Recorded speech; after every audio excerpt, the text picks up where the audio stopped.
Bonjour et bienvenue dans cette nouvelle vidéo débriefing de la session. Donc aujourd'hui on est le vendredi 16 janvier. Alors comme d'habitude, un petit point sur les flux d'options avec Hero. Hein, comme je rappelle, c'est des flux qu'on transmet en live sur le Discord. Donc l'open, bon on a 15h30. Qu'est-ce qu'on peut remarquer? On voit qu'on a une open avec un notional global aux alentours des 200, des moins 200. On ouvre avec des puts vendus aux alentours des plus 40 et surtout on a des calls vendus qui sont bien descendants. On est aux alentours des 200. On voit qu'ici on a nos puts qui range. Donc c'est eux qui pourraient nous donner du notional positif. Mais lorsqu'on voit que vous avez une partie qui range et une partie qui trend, ben on va aller chercher dans le sens. Hein, d'accord. Donc on a nos puts qui sont vendus, mais pas plus que ça. Et surtout, il n'y a pas de rentrée, que ce soit dans l'achat ou dans la vente des puts. Et surtout, on voit que nos calls sont vendus et on voit notre notional total qui est baissier. Voilà, avec fortement baissier. Donc début de session, je pars sur du short, un peu compliqué parce que bon, on a pas mal de retours. On va le voir dans la session. Et même à l'issue, hein, je continue un short et malheureusement, bon bah j'ai shorté les hauts hein, comme d'hab et vite ressorti avec tous ces retours. Et puis quand il est parti, bon bah, j'étais plus dedans, donc on va avoir une partie au début de la session, on est sur les hauts. Et puis ensuite, on passera directement au trade qui est en bas. On a passé dans cette impulsion baissière, on a cassé des niveaux, on a cassé le call all, on a cassé plusieurs niveaux. Et je vais vous montrer comment je suis rentré ici à l'achat. Et j'ai fait quelques scalps pour finir ma session. Donc une session des vendredis, un peu fatigué. J'ai diminué mon levier, je suis passé à un micro. Et, euh, et donc voilà. Alors maintenant, passons à la vidéo.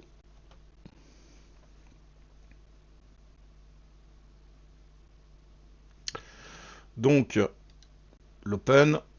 L'open est ici. Donc on part à la hausse. Donc comme on vient de voir, moi je n'avais pas envie de mettre un centime sur les achats. On voit donc les rectangles violets, c'est les deltas, les gros deltas négatifs d'hier et des jours précédents, et les verts, c'est les deltas positifs. Donc là, on voit qu'on revient sur les hauts.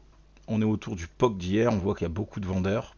Donc là, quelqu'un qui aurait été agressif aurait pu rentrer direct. Hein. On est sur les hauts, on voit que les vendeurs tapent, ils gagnent la partie. Bon, moi, je suis pas trop agressif, donc je laisse faire. J'attends quelque chose de plus. Donc là, on voit qu'il y a beaucoup de vendeurs qui ont gagné la partie. On voit qu'on revient dessus. Et là, on voit donc le carré, donc le big trade. Et là, on voit qu'il y a des gros vendeurs qui reviennent et ça repousse le marché. Donc, je pars du principe que si on vient casser le range, on va partir vers le bas. Donc, c'est pour ça que je vais mettre ici mon sell stop. Donc là, je suis exécuté. Les débuts de session un peu compliqués, hein, très peu on va dire, de volatilité directionnelle.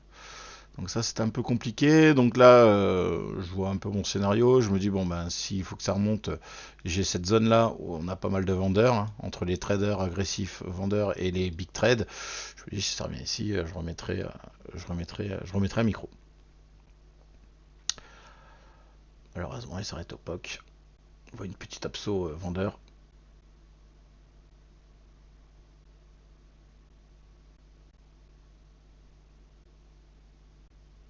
Donc les absos en bleu c'est les acheteurs qu'on a absorbés. Ou les attaques, comme là typiquement là c'est une attaque d'acheteurs, hein, donc on sait qu'ici il y a un gros pic d'acheteurs, en plus il y a une absorption de vendeurs juste au-dessus, et ce qui est en magenta c'est côté vendeur. Donc là ce que je me dis je vais remettre un sell stop, voilà, parce que je suis toujours dans ma config, comme on a vu au début sur Hero, hein, là c'est ce qui est génial avec ça, c'est que vous ne pouvez pas vous tromper de sens. Ensuite, ça va vous donner le contexte, et puis on va avoir le tape et le graphique, on va dire, pour avoir le timing et l'order flow pour vous donner le moment d'appuyer sur la détente, de rentrer dans le trade. Donc là, je suis en positif. Vous allez voir, là, j'ai pas bien mis mon TP. Vous avez vu, il est juste en dessous de l'absorption. C'est dommage. Et je me rends compte juste après. Et je me dis, aïe, aïe, aïe, mets-le une ziquette au-dessus. Bon.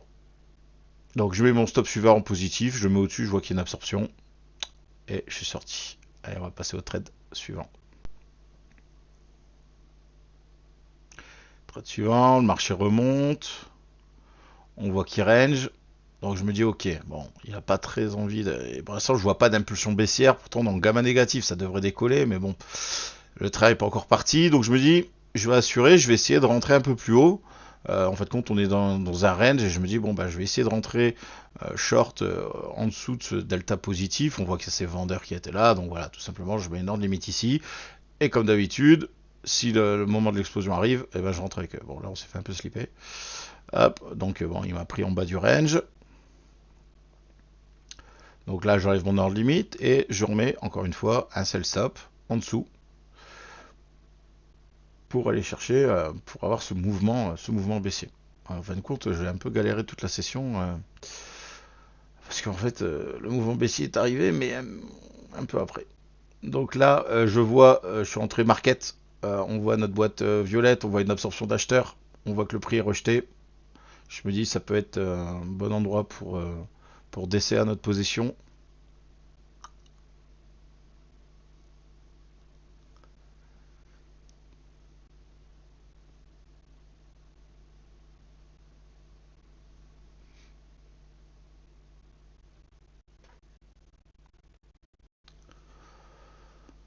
Donc mon TP, donc je mets un TP, donc à peu près au même endroit que tout à l'heure, et qui est en confluence avec le POC de cette impulsion haussière. Et on va attendre. La patience.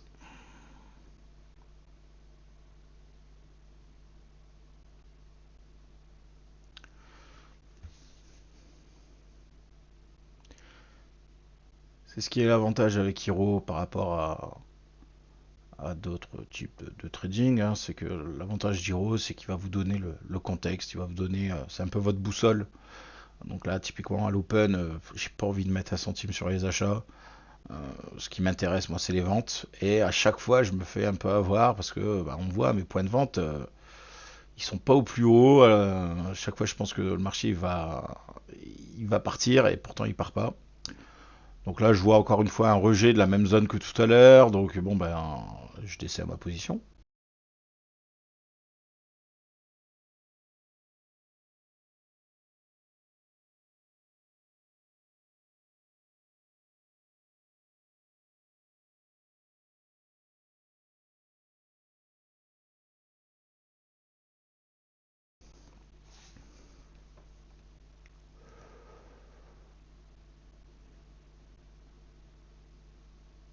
Donc là, je remets un TP. On est à 3 micros.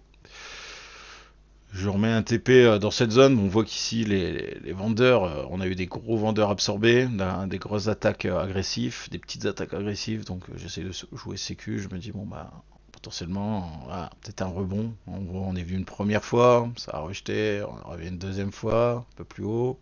Ça rejette, mais on vient pas faire des plus hauts. Donc, on va dire au niveau chartisme, ça me va. Hein, tant qu'on fait pas de plus haut, je suis bien dans ma vente. Le souci, c'est que bon, à la rigueur, j'aurais été mieux de shorter là, mais voilà. Ah, on connaît jamais l'avenir. Donc là, pour revoir un peu refaire le contexte, je suis rentré ici sous breakout. Deuxième entrée rentrée dans la zone violette avec absorption des acheteurs agressifs. Et ensuite, bah, je vois le rejet de ma zone, qui est ma zone de delta positif. Je vois le rejet. Donc je remets une patte dedans. Ça, c'est les boules quand on se fait pas sortir d'un tic.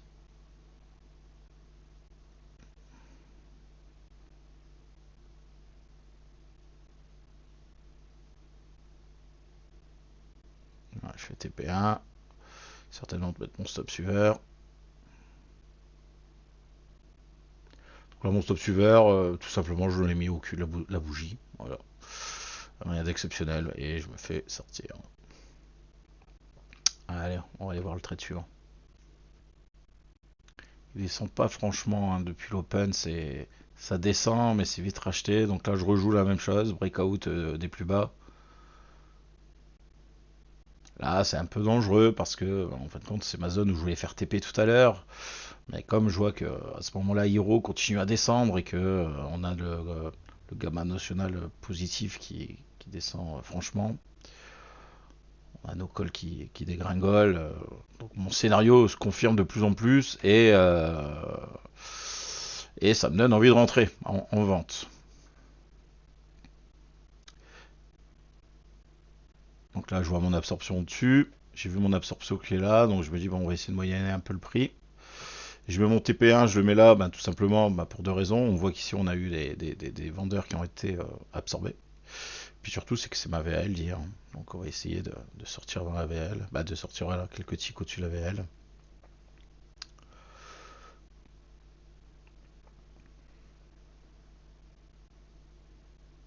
Donc là, je vois mon absorption. On s'est fait absorber. Et là, je vais avoir un moment d'hésitation. Là, je suis prêt. Là, la bougie, elle va redescendre. Là. Le prix va redescendre ici. Et là, je me dis, il faut que je flatte, il faut que je flatte, il faut que je flatte. Et vous allez voir qu'à quelques secondes près, c'est dommage de ne pas avoir flatté. On le voit, hein, ça bouge pas, il y a cette absorption. On voit que les vendeurs arrivent, sont agressés, ils agressent, ils sont rejetés. Il y a une absorption de la bougie. Les acheteurs attaquent. Et là, je me dis, bon, il faut que je sorte là. Et c'est là où je me dis, il faut que je flatte.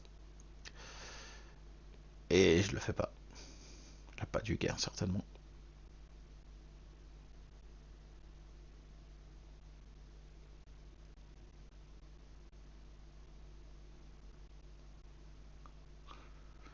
Donc je sais que j'ai toujours cette zone là où je peux encore rentrer. Hein. C'est pas, j'ai que 2 micros en jeu, donc bon, c'est pas bien grave. Mais c'est dommage de pas se profiter de ces sorties. Et ah bah non, en fait, c'est pas ce trade là alors. On va voir un autre trade après. Et en fait, bah là, c'est pareil. Hein, là, j'aurais pu sortir, essayer de rentrer après, rentrer sur cette. Et puis là, je crois que j'ai flatté. Je vois que ça part pas et là, je flatte ma position. Dommage, j'aurais fait TP. J'aurais pu grappiller quelques dollars supplémentaires. Et à un moment, il y a une position qui va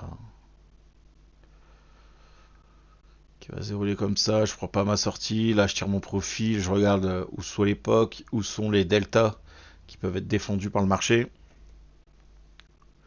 On voit des agresseurs vendeurs. Ça retape la boîte. Je me dis, allez, on y va là. C'est le moment de partir. Encore une fois, je me fais slipper.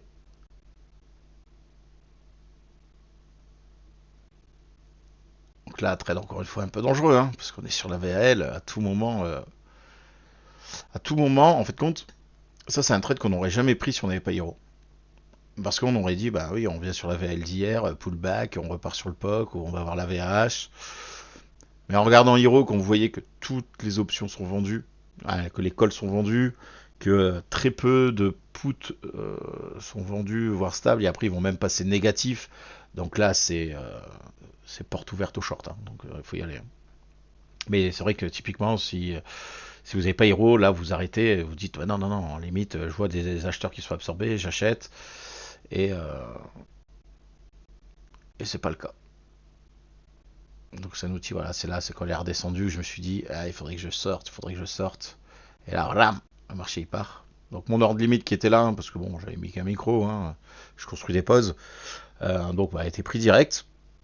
Et là, je me dis, ok, bon, donc j'ai toujours mon raccourci clavier pour flatter ma position. Puis s'il faut, on va essayer de re-rentrer. Donc là, je mets un stop suiveur en dessous des gros acheteurs là. Parce que je me dis, ben si c'est soit ça monte et je vais flatter, soit ça descend, je vais pouvoir rentrer avec eux. Parce que ces acheteurs-là vont se faire absorber. Là, on voit qu'il y a un gros paquet d'acheteurs. Hein. 320, 93, on voit donc les cercles vides, c'est des cercles inférieurs à 60. Donc là, on voit qu'il y a énormément d'agressions acheteuses. On voit ici hein, dans le tape, hein, c'est parti en flèche. Et pourtant, beaucoup d'efforts pour très peu de résultats. Alors, on a descendu ici, regardez les vendeurs, quasiment pas de boule. Bah, il n'y a pas même pas de boule, il y en a un petit peu là, ok, là-bas, et c'est fini quoi. Donc je me dis, ok, bon, mon scénario est toujours bon, hein, il n'y a pas de problème, il n'y a pas de problème sur Heroes, c'est toujours baissier. Là, j'ai rajouté une entrée, ouais, j'ai dû rajouter une entrée, j'ai dû être pris sur mon stop suiveur, il me semble. Ah, pas sur mon stop suiveur, mais sur mon sell stop. Ou je suis rentré market, je me souviens plus.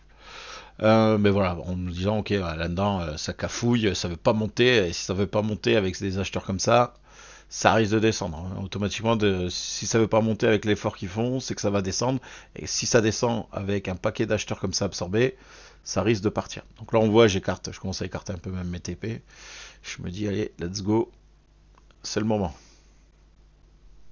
Donc là, je fais 3 micros dans cette position, hein, le breakout qui était ici, l'entrée sur en dessous du POC de cette impulsion baissière qui est à peu près en confluence avec la boîte. Et puis, donc c'était soit ça, et puis après, bon, je flattais. Résultat des cours, je vois énormément d'acheteurs, ça veut pas monter, au contraire, ça redescend. Hop, je profite de cet effort des acheteurs sans résultat pour remettre une patte. Je vois que les vendeurs, là, ils tapent fort, hein, donc ça, c'est les big trades. Donc là, je protège, je me dis, bon, ça veut pas partir, je mets ABE et puis on va voir ce qui se passe. Soit je prends quelques dollars, 12 dollars, soit voilà. Voilà, donc BE.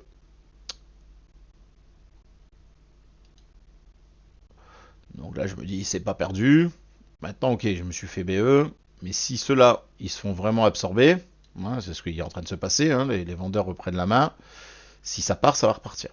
Donc là quand je vois ici le pullback, je crois que j'ai cliqué directement sur market, je suis rentré market. Je suis rentré market et je me dis faut que je sois dans la partie parce que ici ça peut bouger. Quand on voit déjà cette descente, en gros sans grosse absorption des acheteurs, derrière ça peut envoyer. Donc là j'ai flatté parce que bon bah j'ai eu mon entrée, je vois qu'on revient sur cette absorption, ça passe pas, je flatte. Donc là en flattant en fait ça m'enlève toutes mes positions en attente. Donc ce que je fais, bon bah voilà là j'ai avancé, je mets mon stop, je mets un sell stop en dessous, hein, donc on était ici tout à l'heure quand j'ai flatté, ici, on voit que le marché descend, revient, pullback, je me dis ok allez c'est bon, les vendeurs sont toujours là, on va aller avec eux. Donc qu'est-ce que je fais? Je mets mon sell stop en dessous.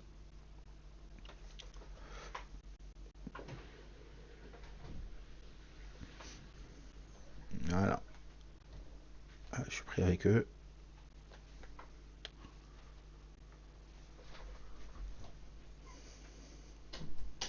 Donc là je suis en train de réfléchir, voilà, si j'allais mettre un ordre limite. Ordre limite là pourquoi? Ben, on voit ici, hein, on a nos vendeurs qui ont attaqué ici. Au même endroit, les acheteurs ont voulu rattaquer, ils se sont fait absorber. Moi, je rentre sur mon breakout, je me dis, bon, soit ça part, soit si ça remonte, eh ben, je pourrais re-rentrer ici. Ça pourrait être un point de pullback. Et là, je vois que ça absorbe. Je vois que là, ça remonte, ça absorbe, le marché redescend.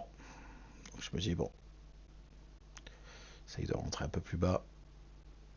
Là, j'aurais dû le lâcher avec le prix, hein, rentrer mon prix. En fait, au moment où je veux mettre mon ordre limite, je vois qu'il y a le prix dessus et je me dis, bah, s'il remonte, je vais essayer de rentrer plus haut. Et puis, en fait, compte, bah, résultat des courses, voilà, j'ai qu'un micro dans le marché. Donc là, ce que j'attends, c'est simple. C'est soit ça remonte et ça vient me chercher mon deuxième ordre pour continuer à descendre, soit ça vient casser les 76. Je me souviens plus exactement du trade, hein, mais il y a de fortes chances que ça vient casser les 76, je vais me cacher derrière. Je vois mon curseur là, il est prêt à prendre le stop. Voilà, faut juste être patient.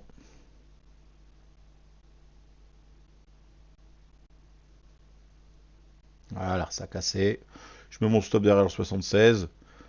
Ça devrait théoriquement partir. Et là, on voit qu'il n'y a pas d'énormément de volatilité, hein. C'est très mou. Les cassures sont très faibles. Et je ressors. Ouais, vous avez vu, les cassures, elles sont. On prend pas énormément de points, hein. On prend quoi, 5, 10 points, c'est pas grand chose. Mais bon, comme dirait l'autre, c'est les petits ruisseaux qui font les grandes rivières. Alors là, on est parti. Je vais mettre une petite pause. Ouais, quoique, je n'ai peut-être pas besoin. Là, on a eu toute la descente. D'accord. On était ici, là, tout à l'heure. Là. On a eu toute la descente. Et là, quand on descend, on commence à arriver sur des niveaux. Et là, je me dis, je vais laisser faire le marché. Là, il est trop tard. Hein, je vais pas vendre des bas. Je laisse tomber. Et lorsqu'on arrive ici, donc on arrive sur un delta positif. Et là, on voit big trade vendeur, gros vendeur agressif, acheteur. Je me dis potentiellement ça peut être une zone de rebond. Et là on voit, comme tout à l'heure on a vu là tout ce qui est sur le gamma, que ce soit le gamma notionnel positif et les puts et les calls, ça commence à remonter. Je me dis potentiellement c'est peut-être ici notre point d'achat. Donc je rentre pas l'achat bêtement, je me dis ok, si ça vient casser ces hauts, potentiellement on va pouvoir avoir une impulsion. Donc là on va être dans du pur scalping, hein. Là je rentrais, ça part, je vois qu'il y a des big achats, je mets mon stop à BE. Je suis pas très serein parce que par rapport à l'order flow, on est dans une structure baissière, flux baissier. Ça peut être juste un petit pullback pour redescendre, donc je fais attention, hein, je protège très vite. Je suis pas là, je suis là pour gagner de l'argent et pas en perdre. Et donc on y va. Là je vois la petite mèche et les acheteurs. Hop, je vais me cacher derrière. Et là je flatte. Je vois que ça veut pas partir, boum, je flatte. Et là vous allez voir, là ça va monter et on va faire plusieurs scalps. Donc ça revient dans la boîte verte. Donc là c'était la phase où ça commençait à remonter sur Hero. Donc on voit que cette boîte elle réagit bien.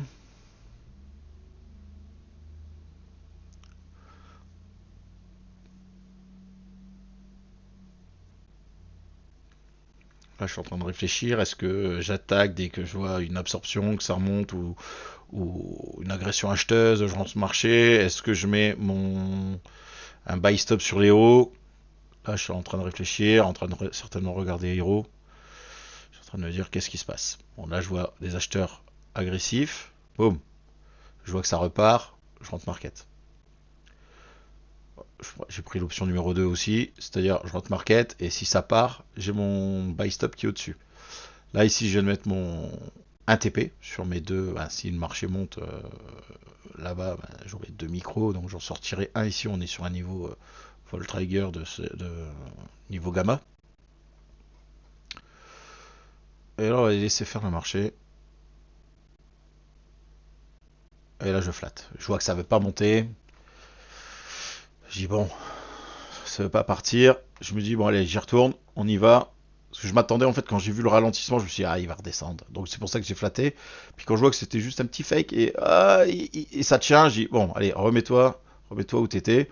On a pris de l'argent. C'est le principal. Alors là c'est du, comme je disais, hein, là c'est vraiment du petit scalp, hein.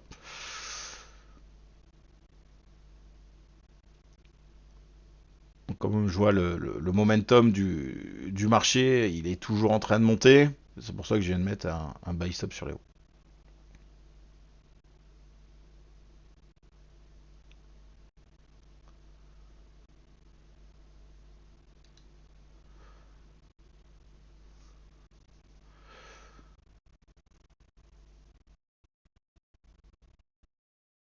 Là, je me méfie parce que là, on est sur des beaux niveaux gamma et je sais que ça risque de.